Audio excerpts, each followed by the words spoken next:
Well,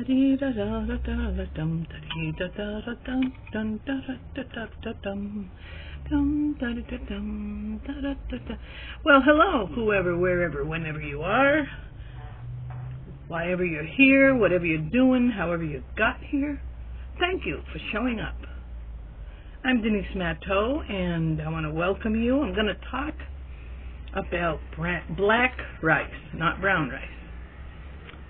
Now, when I first saw black rice being talked about, I thought they were talking about wild rice.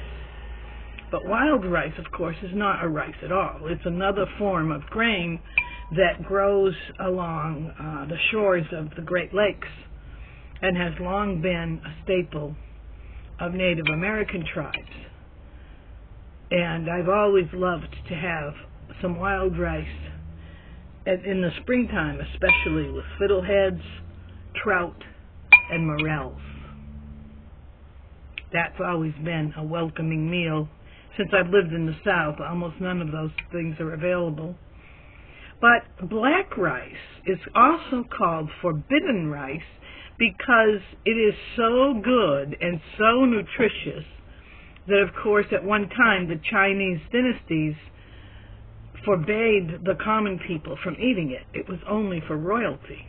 Now, of course, anybody can eat it if you can find it. I found some online, and the thumbnail shows a meal I had the other day. And what I discovered with black rice, because when I went looking for recipes, most of what I could see in videos, in all the cooking videos, are Asian recipes, which is fine.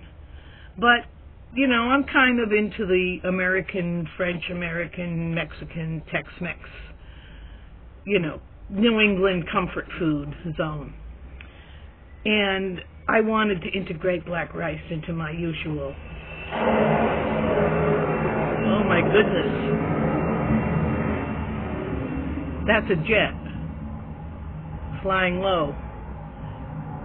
Well, I thought it was a crash up of the construction equipment because a big bulldozer of some kind or payloader was going by just as that sound happened, but that was in the sky. That was a jet.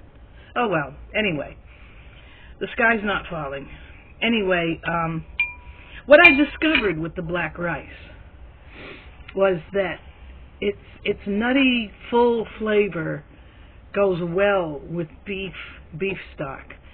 I had made the black rice and put some vegetables in. It turns everything black. So you need to save a few, like diced tomatoes or carrots, sliced carrots, green little rings of green onions, whatever you're putting.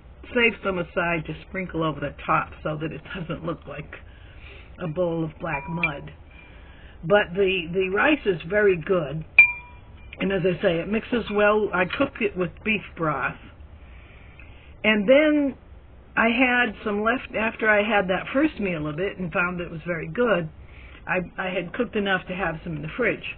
Well, then I had some leftover beef stroganoff with the mushrooms and the creamy broth. That was excellent. Instead, and I'm not supposed to be eating a lot of carbohydrates. So having beef stroganoff over black rice, which if you look up the health benefits, I don't want to say too much about the health benefits because I've got some real nasty trolls trying to take my channel down just so they can have fun. And they might accuse me of trying to be a doctor or something.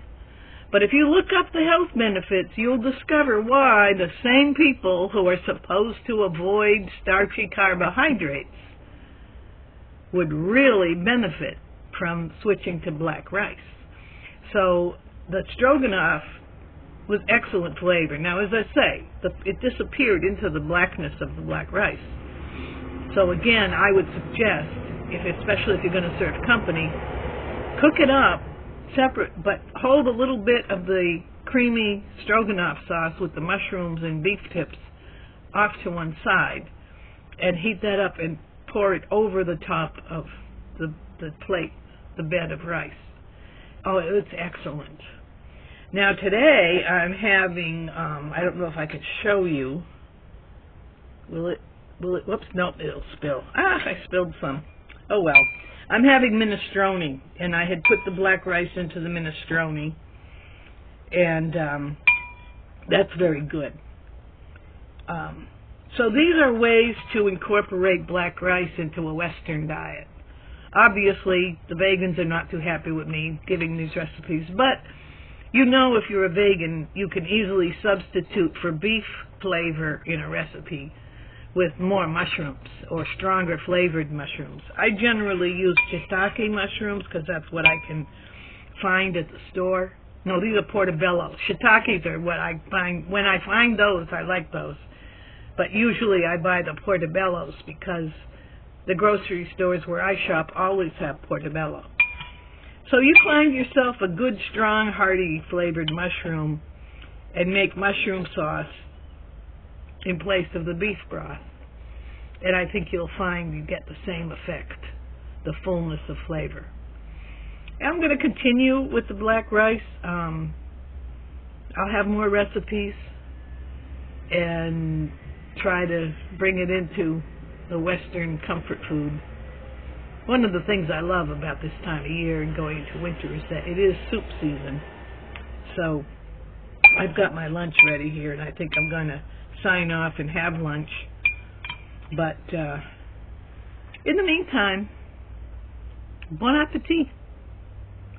Denise Matteau, over and out.